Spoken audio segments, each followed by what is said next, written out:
and Mayor Eric Adams says it's all payback for calling out the Biden-Harris border failures. And obviously, the Breakfast Clubs, the one and only Charlamagne the God, because remember, this show was carried on Revolt TV. That was once owned by P. Diddy. And what did he post? He said if Diddy gets racketeering and charges for freak-offs, there will definitely be others involved. And of course, the United States Attorney said, we're not done. This investigation is ongoing. They're going after more than P. Diddy. I'm telling you guys, things are starting to get so wild in this run up to the election. Wasn't it him who was totally okay to see Donald Trump go to jail? My, how the tables have turned. New York City Councilman Joe Borelli, he thinks it's not a coincidence given how the mayor has been criticizing Joe Biden and Kamala Harris lately. Fox News alert.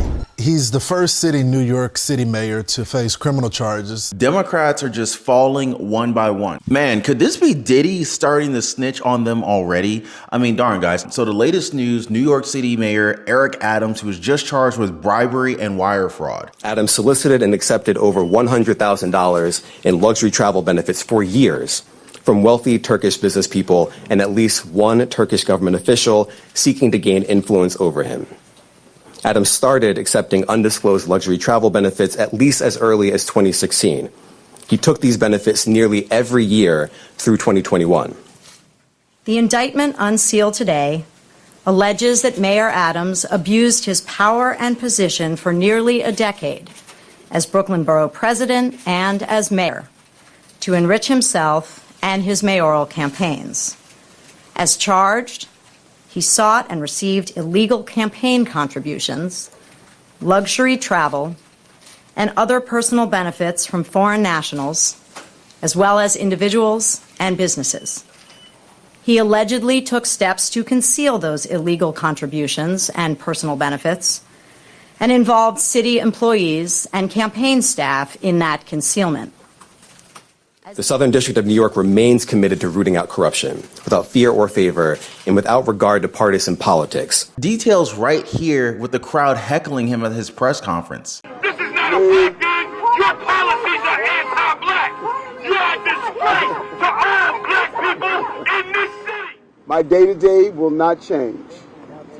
I will continue to do the job for 8.3 million New Yorkers that I was elected to do. Amen.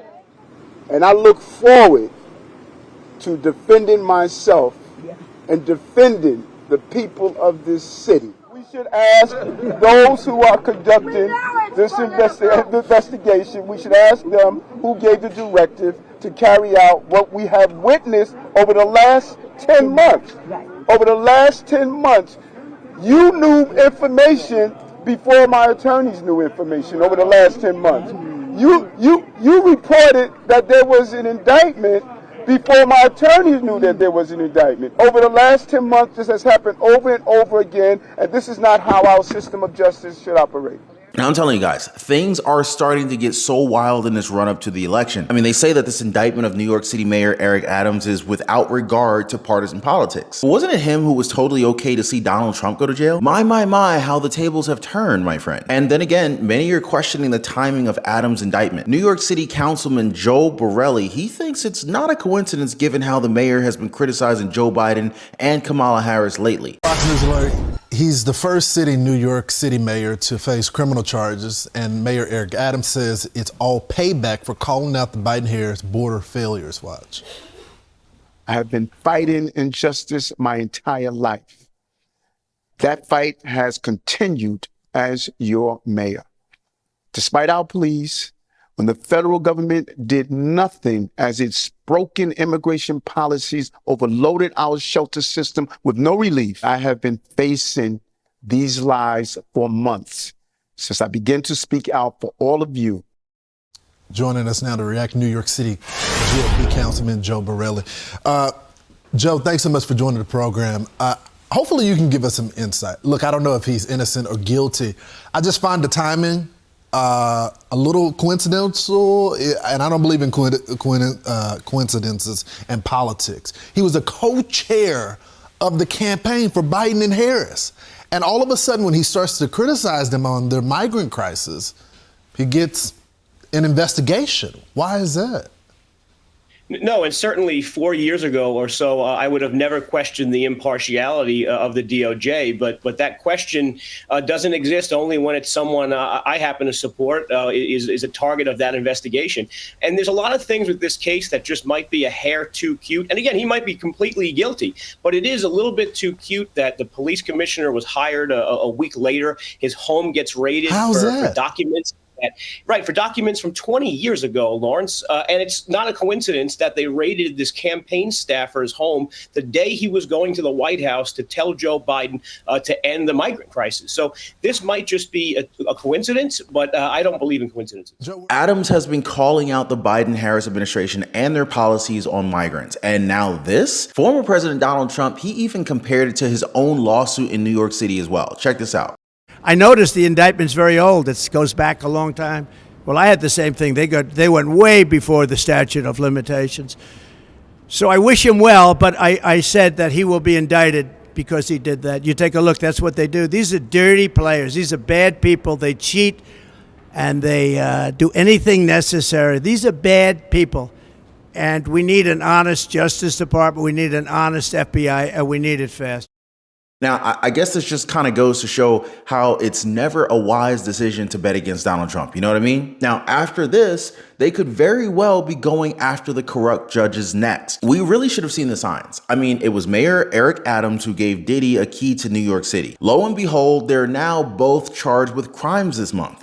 Think about him, the comparison with him and Epstein, right? Here's a story. Meet Sean Diddy Combs' manipulator-in-chief who was once compared to Ghislaine Maxwell. They called him the Black Epstein. Let me read this to you. Find that picture. Christina Karam, chief of staff at Combs Enterprises and described as Diddy as his right hand, is alleged to be the manipulator-in-chief in federal investigation as close source claims she knows everything about Combs' alleged activities.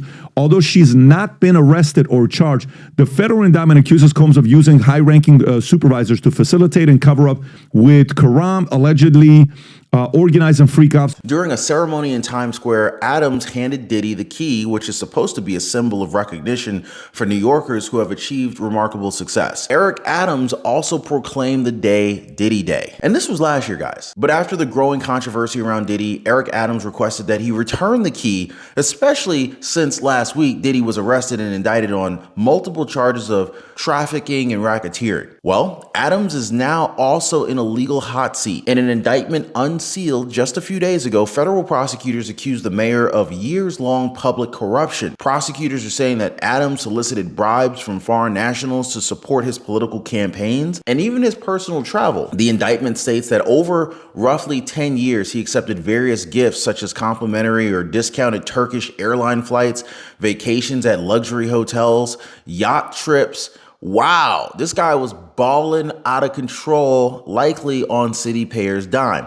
All of this is allegedly, though. Now, sure enough, social media users on X are also speculating whether Sean Diddy Combs and Adams knew each other socially or actually partied together. Perhaps Eric Adams was also involved in the white parties, maybe even the freak-offs. Now, Sean Diddy Combs was known for throwing the annual glitzy white parties in the Hamptons. Adams, who nicknamed himself the nightlife mayor, is also seen frequenting late-night hotspots and flashy members-only clubs. Coincidence? I'm gonna let y'all decide on that one. But guys, we're just getting started into this whole takedown of New York City Mayor Eric Adams. So guys, definitely stick around with me. But if you are appreciating the video so far and the information, do not hesitate to show your support. Hit the like button, subscribe to the channel for more hard-hitting content like this delivered straight to your phone, to your TV, to your laptop, tablet, whatever. Well guys, the great wealth transfer is in full effect. And you know, whether it's Donald Trump that ends up winning the election or if it's Kamala Harris, oh God, we're in a world of a pickle, as my grandfather would say. Our freedoms are being stolen, guys. Credit card companies are out to get us. And if you don't understand the game, well, you end up getting played by the game. Now, if you're anything like me, guys, you know, you were probably out of shape, maybe in debt, living paycheck to paycheck, and just feeling like the system is just completely taking advantage of you. I remember for a long time, I could rarely ever get any time to spend with my wife. And it's kind of funny because where I used to work with a lot of married men. And a lot of those married men would always complain about their spouses as if they really just didn't even like their spouses, which is sounding like a pretty horrible situation. But that was the case for many of them. They didn't like who they were married to. But I was different. Anyway, through trial and error and through a lot of pain, I figured out how to gain freedom and also lose a lot of weight and actually get in shape. And guys, I'm gonna be honest with you, that was a game changer. To no longer be living paycheck to paycheck, figuring out how to get the credit cards to pay me, the power of a strong credit score. I pay thousands of dollars less per year for the same house as my neighbor just because my credit is better than his is. And this is not to brag. I mean, but this is the truth. The banks are literally taking advantage of the poor. It's like the people who can least afford it, they're charging the poor what is like unofficially called a poor tax or a tax on the poor. I mean, I'm now at a point where, like, number one, I don't pay for credit cards. In fact, credit card companies pay me to use their cards. And I figured out how to build a lifestyle that is just ultimately very, very healthy. I lost a tremendous amount of weight and I put on a lot of muscle. But when I was struggling, I wish I knew people who knew these things. So anyway, I decided to create a community of like-minded people who are also interested, just like me, in living better. So if you guys want to join my community, it's called the Liberty Pursuit Network. It is brand new. Come on over. I'd love to have you guys and join like-minded people. Be positively motivated by others who are also on the same pursuit. So I'm going to leave a link for you guys so you can join me over on the Life Pursuit Network in the description down below this video. So check it out, guys, and let's not be a victim of this great wealth transfer that is taking place right now. All right, so giving his own hot take on Eric Adams' indictment is Andrew Yang, former presidential candidate who's best known for his proposal to give Americans $1,000 a month. Now, he lost to Adams in the mayoral election, but he did provide some very helpful insights about this man. As he said in 2021, at a mayoral debate against Eric Adams, Eric, we all know that you have been investigated for corruption wherever or everywhere you've gone, city, state, and federal. You've achieved the rare trifecta of corruption investigations. Is that really what we want in the next mayor? Now, if you enter City Hall, it's going to be exactly the same. Yang mentioned how he had a national network and wound up getting the highest numbers of individual donors, 21,960 in the history of New York City elections. But at every turn, he said Adams just kept pace. How is that? As Andrew Yang described the New York City mayor, this is somebody who has managed to run afoul of the rules at every step of the political ladder. Even the union he once belonged to, the police captains union, they had chosen not to endorse him. And when Eric Adams won, Andrew Yang said this in private. This is what he said behind closed doors. When you put someone undisciplined and unprincipled in charge of a lot of people and resources, bad things generally happen. He explained that Eric had a habit of hiring close friends, associates, and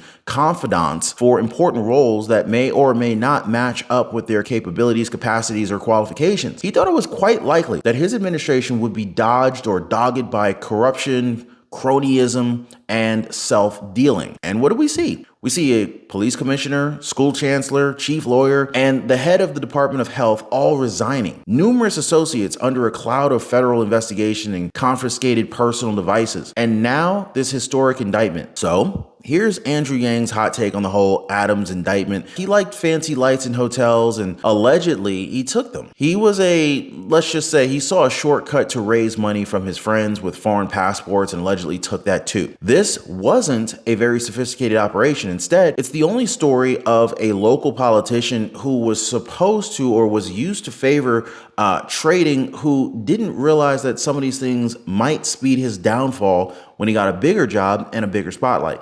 And for the former presidential candidate, Eric Adams' story is a sad one. Of a police officer turned local official, turned mayor, and now federal defendant. Bottom line for Yang, Eric Adams' political career, it's ending, and it's time for the city to move on. Me, I just want to kind of zoom out just a little bit because I'm starting to see a pattern here of corruption charges against a lot of these Democrats. And it was just a few months ago that New Jersey Senator Bob Menendez resigned from the Senate after a jury convicted him on a federal bribery charge, or actually multiple federal bribery charges. More specifically, Menendez was convicted on charges that he used his influence to meddle in 3 different state and federal criminal investigations to protect the businessman. Now, prosecutors said that he helped one bribe bribe-paying friend essentially get a multi-million-dollar deal with a Qatari investment fund, and another keep a contract to provide religious certification for meat bound for Egypt. Now, he was also convicted of taking actions that benefited Egypt's government in exchange for bribes, including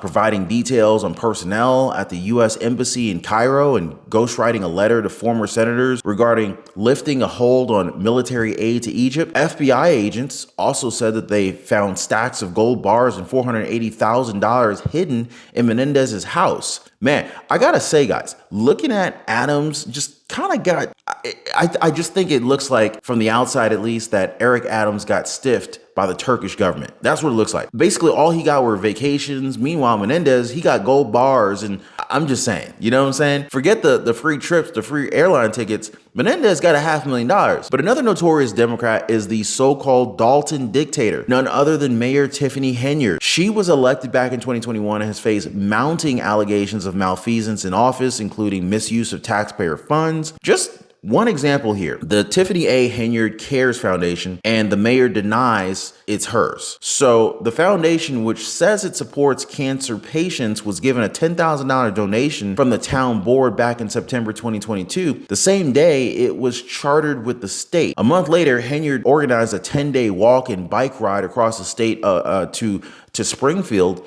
in the name of her foundation, but charged most of the trip to the Dalton credit card, totaling $11,000 in hotels, restaurants, photographers, DJs, and supplies. They're still investigating the matter and have yet to file any charges, but already Dalton Deputy Police Chief Louis Lacey, a very close ally to Henyard, was charged with a 9-count indictment for bankruptcy fraud and other charges. And now this from Mayor Eric Adams. What's going on with these Democrats here, guys? Prosecutors basically saying that he conspired with foreign officials to receive massive illegal campaign contributions, including ones from foreign nationals, from foreign governments, and from straw contributors who were reimbursed from foreign sources. Now, this enabled Eric Adams to obtain huge piles of money under New York City's matching program, where donations from city residents were matched 8-to-1, up to $250. So this means that if somebody donated $250, your campaign received $250 from them,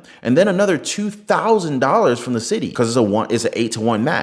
So Yang gave this example. If somebody ran a small company in New York City with 12 employees, the temptation to say, hey, we're gonna say each of you donated $250, and that's gonna get $24,000 for our candidate. You see where I'm going with this? Okay. Now, if you were the head of this small company, you would put up the money for your employees, and let's just say $3,000, and then the candidate will walk away with $27,000, most of which was from taxpayers. This looks like fraud on the highest level, guys. Perhaps money laundering. The list could go on and on. Now, imagine that on a much bigger scale for Eric Adams. These illegal contributions, partially funded by his 2021 mayoral run, and have, according to the indictment, continued in anticipation of Adams' re-election bid. Needless to say, direct foreign interference in American elections is, of course, something that the government takes much more seriously than upgrades from economy class, and as it should. And like Democrats are so fond of accusing Donald Trump of, this particular case is also, it's about a direct assault on basic principles of democracy and sovereignty. I mean, you gotta ask, right? What were the Turkish officials and business executives allegedly involved in the bribery scheme up to? Right? Like, why did they invest the money and energy in cozying up to Adams, even when he was only like the Brooklyn borough president? You know what I'm saying? He's just a mayor. It seems largely like a ceremonial role, if anything. Well, there was the time that the Turkish consulate in New York City was desperate to obtain city approval to open a swank new diplomatic building in time for a visit by Turkish president and dictator Recep Tayyip Erdogan. Now, Eric Adams was still mayor in waiting back then, but that didn't stop him from contacting repeatedly the fire commissioner, who was lobbying to keep his job in the new administration, emphasizing that he was loyal and trustworthy. You know what happened next, right? As the consul general basically wrote to Adams, "You are a true friend of Turkey," complete with thank you hands emoji. Now, As they explained it in Washington's Post, on one side of the transaction, public safety officials were dissuaded from doing their jobs out of fear of losing their jobs. Now, on the other side, Turkish officials who desperately wanted to please the country's autocratic president, they got the response that they needed. Their investment paid off. And we're talking about somebody on the mayor level. Now, just imagine what kind of people could be investing in, I don't know, presidential candidates, if you know what I mean. You know what I'm saying? Joe Biden, Kamala Harris. I'm just saying, guys, definitely something to look into for the next one. But just make sure you guys are always subscribed to the channel. Make sure your notification bells turn on so you don't miss out on any future updates from this channel. All right. We're already working on the next one, guys, but you can check out our other videos in the meantime. We just released a video where we looked at post-debate polls, and we found that it's actually former President Donald Trump who won that ABC debate. Sounds more like Democratic corruption to me, guys. Definitely a must watch after this one. So guys, let me go ahead and I'll leave a link for you guys down in the description down below this video. But as always, thank you guys so much for watching. Thanks for hitting the like button and subscribing to the channel. See you guys next time.